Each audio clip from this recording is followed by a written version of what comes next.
Welcome to Discussions with the Writer Fred right here at Black Video News in San Antonio, Texas.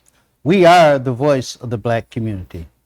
Well, folks, it's about over. In fact, it probably is over. This long, dreadful electoral campaign that's been going on for years. And I know you all are like me. You're just tired of all the advertisements on from this guy to that guy, or this lady to this lady, attacking this, attacking that, all the attacks, all the negative attacks. And we're really tired of it. But as we look at what's happened over the last year and a half, really going back to the election of 2020, there's been a plague, I'll say a plague over our electoral process. There's been an attack on our democracy. And so we really need to stop, take a look, and see where we're going forward, regardless of the outcome of the election. What's going to happen in the next 2 or 4 years? Or what might happen to our democracy? So with that in mind, I have invited to be my guest a great commentator on the political process in the United States. His name is Mr. Lane Denton. Lane Denton was in the Texas State Legislature from 1971 to 1977. He was a part of a revolutionary radical group that took on the power structure and won, and was labeled with the term the Dirty 30.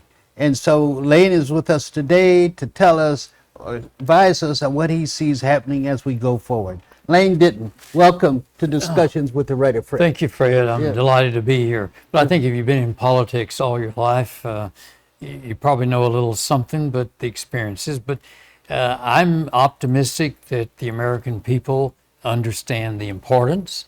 And I think as we get ready for 24, we're going to see a major shift. But what's most important, and something we should watch for in this election, is the percentage of people who actually vote. And we're going to have to start working the grassroots level. And I'm delighted to see, and you're the editor of a local black San Antonio newspaper, right? And this show. So we're going to have to go back to the grassroots level and talk about what we have to do, and be able to hold our elected officials' feet to the fire, because they go off to Washington or Austin and they forget about the folks. Would you say that again, please, loud? Hold their feet to the fire. Absolutely. And the communications with the elected official. I recall back in the 70s, you would have town hall meetings, and you'd have so many people show up, you'd have to close the door. That doesn't happen anymore.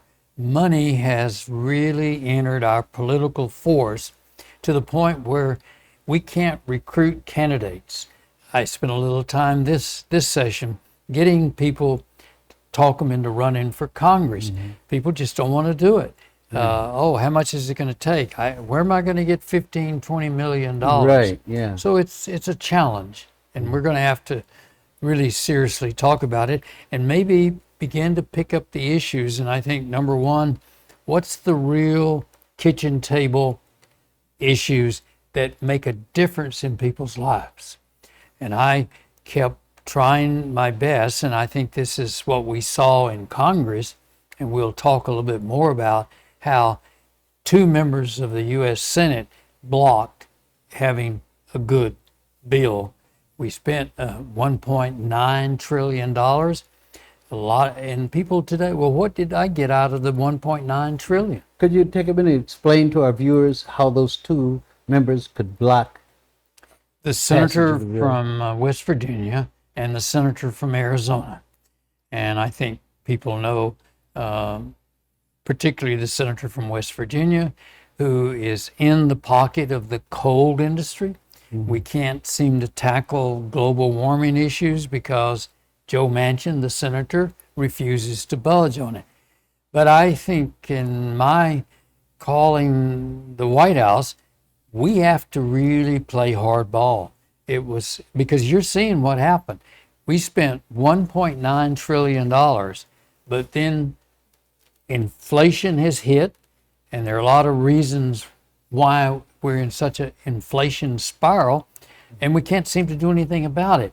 But the issues that Senator Manchin and the senator from Arizona voted no for the issues that we needed to have for this reelection, for this campaign. And if you think about it, we didn't get pre-K, we didn't get daycare, we didn't get child care legislation, we didn't get education and free college and a number of other issues. All those were zeros, and we spent $1.8 trillion. And you had mentioned my book, Fred. Yes. Tell us about the book. The book's available, and Fred was the writer on the book project. This gives one of the most in-depth studies of the Texas legislature, particularly the session in 1971 and 73, and then a lot of legislation in 75. But everybody says, well, what causes inflation? And I have to, is it okay if I take my glasses out? They're right there. Right here. That's what happens, Fred. But a small number of giant corporations control every length of the food chain. 4 companies control as much as 90% of the global grain market. So they control all the grain that's sold to General Mills and Kellogg's. So they just automatically can increase those problems. Then the top 4 beef, and if you've been to the supermarket and you look at the cost of beef production, only 4 companies control 85% of the market. Of the market of all the beef? Of all the beef in the United States. So that's the inflation makes a lot of people very wealthy. And they automatically, everybody increases their products. And in some cases, they have to because they were passed along. It's one of the most difficult issues to deal with in politics is the cost of products and inflation. Just think the control of the oil and gas. And there's a chapter in the book when I ran for the Texas Railroad Commission, which actually regulates oil and gas. And Fred, they regulate oil and gas and the natural gas pricing. Well, they're powerful. They give a lot of money to candidates, and we're in real trouble in this country unless we could get some campaign finance reform. And it's a question that we're just going to have to deal with. Well, let me ask you a question then. What I hear you saying is the president is not the person we should be looking at in terms of the inflation. They want to blame it on the president.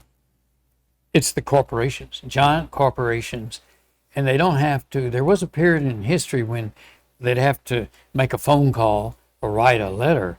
They don't. They just know today. It's all of corporate roundtable, the so-called business roundtable. They know how to increase the price, and once it gets started, then if you manufacture aluminum cans, you've got to go up. Your wages go up. The one thing that the United States Congress and the Democrats could do, and it's the most important, what we had to do is a $20 minimum wage. If we'd have done a $20 minimum wage, I think you would see this country activity and output tremendously. Wouldn't that add to the inflation by raising minimum wage? No, I don't think it would, but because you also have to do investment startups. We need competition. And if you have competition in the industrial manufacture, you're going to be fine. Okay. So I think competition is the secret to it, and small businesses. And we spent, $1.8 trillion, but there's no money for small business startups. And that's what we need. Okay, we're going to take a break here, but when we come back, Mr. Denton, now I want you to kind of talk about what we will be confronting if the Republicans win the House and the Senate. This is a discussion with the writer Fred here at Black Video News, and we'll be right back with you. Nothing to do this week? Don't miss another event. Go to blacksinsanantonio.com for our event calendar. The home of the largest business directory in San Antonio with an African American focus. Sign up today for our weekly e-blast and text message alerts. Help us make this a better community. Connect, empower, grow.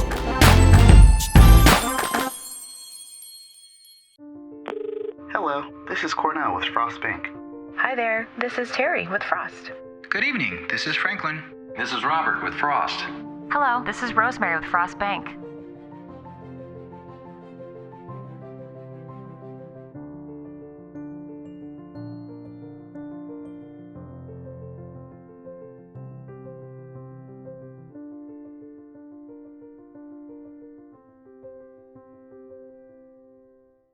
Welcome back to Discussion with the writer Fred, right here at Black Video News in San Antonio, Texas. We are the voice for the Black community. Well, I'm here with my guest, Mr. Lane Denton, who served 7 years in the Texas State Legislature and is really one of the most brilliant people I know to talk about and analyze what's happening in our political system today. So, Mr. Denton, if we can get back to our discussion, let's say the Republicans have won the House and the Senate, and we still have a Democratic president. What does it look like in terms of getting anything done in this country? Well, I think there's a chance the Democrats might prevail in the Senate, or the worst case scenario would be 50-50, Fred. But some people are predicting 51-49. It looks like, if you believe in the polls, but I've always learned a long time ago, anything can happen. But it looks like the House is going to go Republican, which means that why would you work hard in the Senate, pass a bill, in the House deep freezes it, puts it in the trash can, and anything that passes, the president, if it's bad legislation, if both houses are controlled, President Biden has got to veto it. I think what we have to do, we've got to really talk about, and as I mentioned earlier, getting students, getting young people involved, just the climate issue. We've got to form in every high school in the United States climate challenges, young people dealing with the issues in their community and the elected officials. So what we're looking at, and your question was basically deadlock, and that's terrible. It's not going to work. Personally, I would think and it looks like that Mr. Trump is going to run again. Oh, yeah. So what we're going to have to do, I think President Biden, who gave it a good shot, he ran into a buzzsaw with 2 Democratic senators, and they just weren't able to come after those. We needed an LBJ type president. I'm hoping that President Biden does not run. We have an open field, 10, 15 candidates for Democrat, that we're out there fighting and get some people that we've never heard of running for president, and be ready in November of 24, which is just around the corner, and win the presidency. But at the same time, have a farm club of candidates to run for every office, from the state legislatures to Congress, and take them all on, and we'll control Congress, and hopefully we'll have a 60-vote margin in the Senate. And you're dreaming, Mr. Denton. Well, I think that's what has to happen.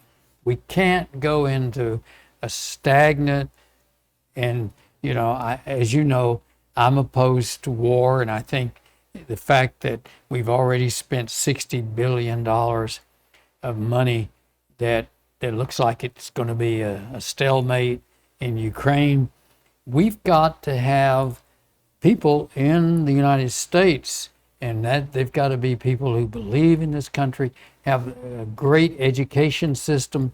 Our young people have got to be well prepared.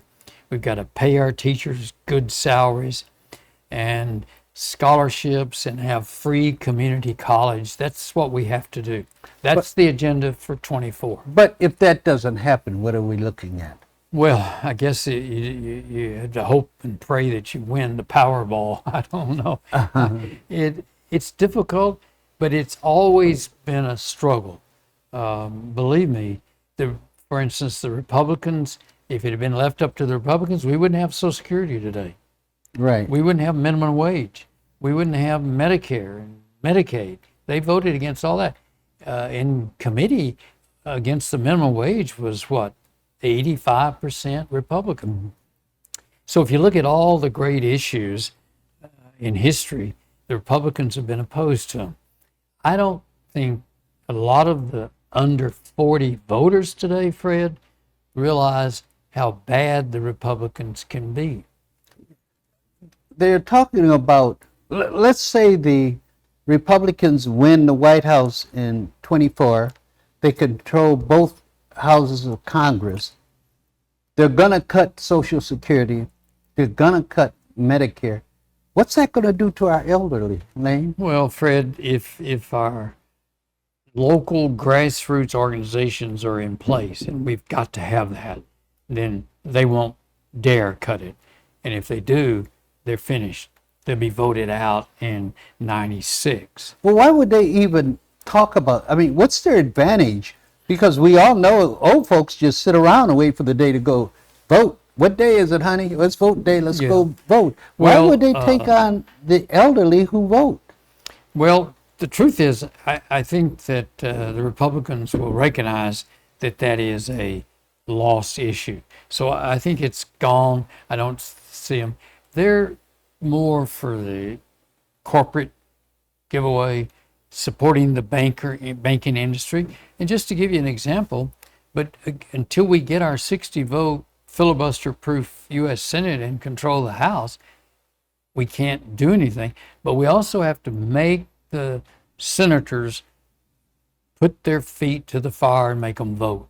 And one vote after another. And so there's a voting record. You have to, and that's one thing we did. We got 76 new members out of 150 elected in 72. Fred. Right, yeah. And we were able to pass some of the most significant reform legislation in history. Open meetings, open records, changing the rules, tape recording committee hearings, getting record votes. We did all this because we elected 76 new members. And I, fortunately, had the privilege to be the chair of the campaign committee to recruit the candidates across the country. But we've got to get President Obama and President Clinton involved in helping to recruit candidates. Has to be done. Didn't you're responsible for Mickey Leland, aren't you? And Eddie Bernice Johnson. Eddie Bernice Johnson from Dallas. Her parents are from Waco, and they were my best supporters. I got Eddie Bernice elected to the House, Mickey Leland and Craig Washington, and Symphonia Thompson, who is still in the legislature, and Paul Marino out of El Paso. We had some of the best members. Many of them have gone on to the United States Congress. They've become county judges and other positions. That's what we have to do again. You just have to have farm league recruiting candidates, and I think a lot of our political leaders have got to get involved with the Democratic Party. We're going to take another break here, but when we come back, our last segment, we want to talk about how we can encourage the young to vote. This is Discussion with the Writer Fred here at Black Video News in San Antonio, Texas. We're all just trying to keep things running for those who rely on us. Ready! That's why we don't have time to be sick with the flu. And especially this year, no one has time to get sick. Get a flu shot for yourself and those around you too. Nothing to do this week? Don't miss another event. Go to blacksinsanantonio.com for our event calendar. The home of the largest business directory in San Antonio with an African American focus. Sign up today for our weekly e-blast and text message alerts. Help us make this a better community. Connect, empower, grow. Welcome back to the discussion with the writer Fred right here at Black Video News in San Antonio, Texas. And I'm here with my special guest, Mr. Lane Denton. Lane, I'd like for you to, you mentioned the importance of the youth. And we know they came out in 2008 for Barack Obama. They came out pretty good, I guess, in 2020 for Biden. But how do we sustain their interest in politics and keep them coming out to vote? Well, it's been a challenge. They just don't have the opportunity and the knowledge to keep up with what's really going on. They're more in tune to social media and TikTok and YouTube and so forth, and they're not really paying attention, but their future is at stake. And I think for the Democratic Party, I don't know if we're going to get the student debt canceled, which could be very helpful. It doesn't look like it. And if the Republicans take over, we'll never get it. But what we can start campaigning, free college, community college, is an absolute must. You've got it in France and Germany and Italy. Free community college, free technical school, not just college, but if I want to be an IT specialist or if I want to work on tractors, those educational programs should be free. And we need to recruit those students right out of high school. But you can't get that done unless the young people get out and vote. Well, of course, that's true. But at the same time, if they begin to see the importance of those issues, I think they will vote. And we've got to start at the grassroots level and see if we can't get them involved, Fred. What happens at 18 to 22, even to 30? Some of these young folks are looking at programs that benefit the entire country, liberal programs. By the time they're 65, they're going Republican. Why is that? Well, there's a realignment occurring across the country. We're losing from the Democratic Party the white male working class. We're also losing a percent of the Hispanics. And part of that goes back, and you have to be honest about the circumstances. If your political party doesn't deliver, if you don't hit the kitchen table issues, and let's take, for instance, credit cards. Right. There's no reason. The banks got free money. They could borrow all the money they wanted at no interest rate, but they would charge you 29.9% on your credit cards. Overdraft fees, late fees. And President Biden hit upon that a little bit, but he just did it one time. There was no legislation. He didn't offer it in his first term.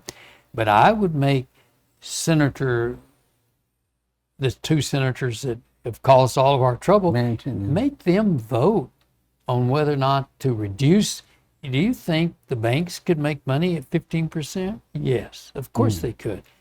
It was 10% max in many states for a long time. So those are issues that young people, they realize that they put a lot of money on their credit cards. So we've got to somehow get back to the basics, what I call the kitchen table issues. And I think it'll happen.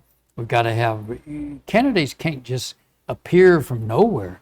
We've got to have, in 1966, 65, we had regional Democratic workshops. I went to one. Hubert Humphrey was the speaker, and they had breakout sessions and talking about how to run campaigns. We're not doing that today. So what happens if Trump is reelected, what are we looking at? Well, if the American people decide that's how they're going to vote, they may deserve what they get. And what do you think they'll be getting from a Trump?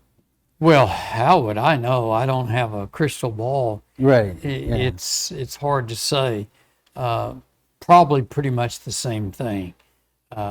He's already giving one of his chief opponents, Governor DeSantis, a nickname.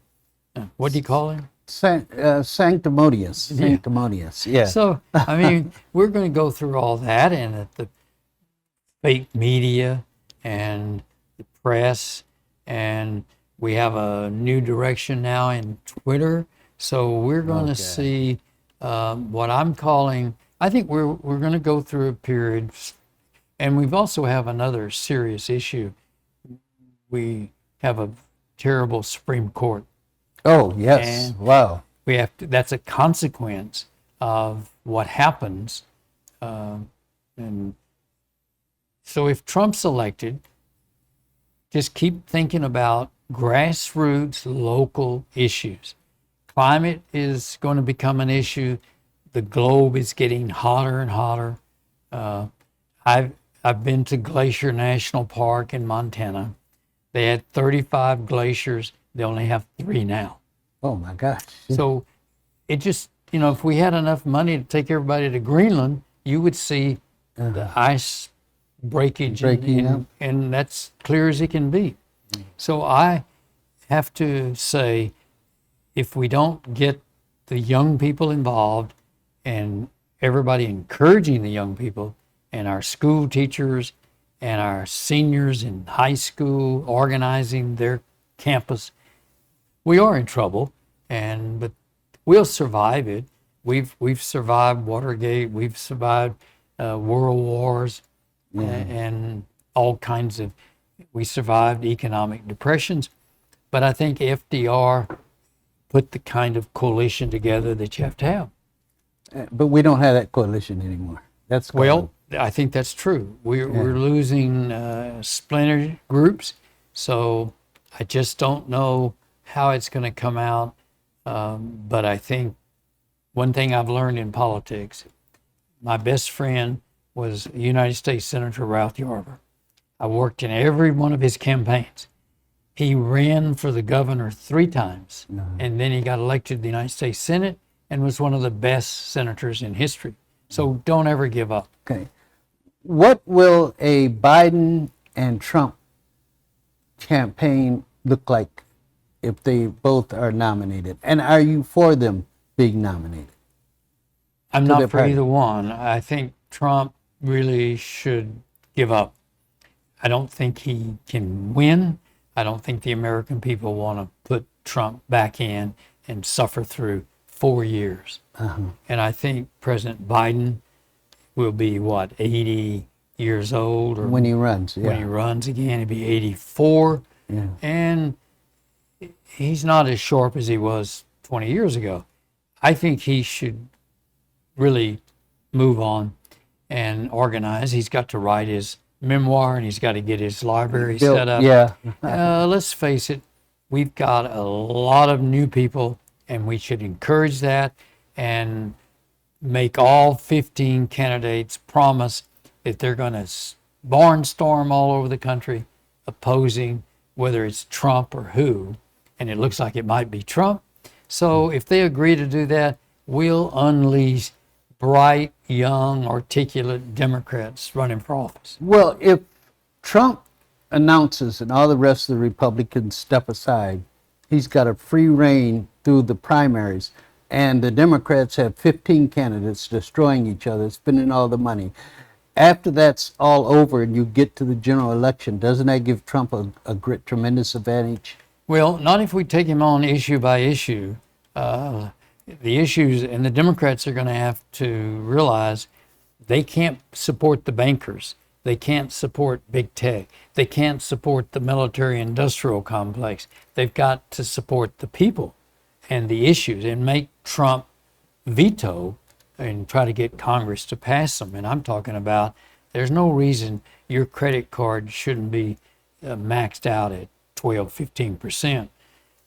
Home mortgage rates should never go more than 8%. Yeah. So we've got a lot to do.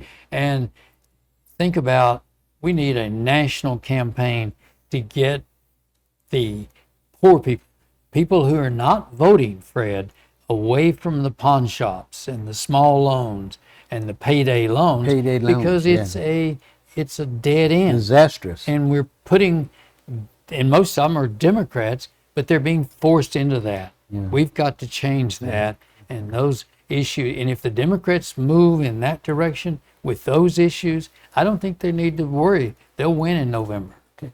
Before we close, why don't you tell our viewers about your book and how they can order it?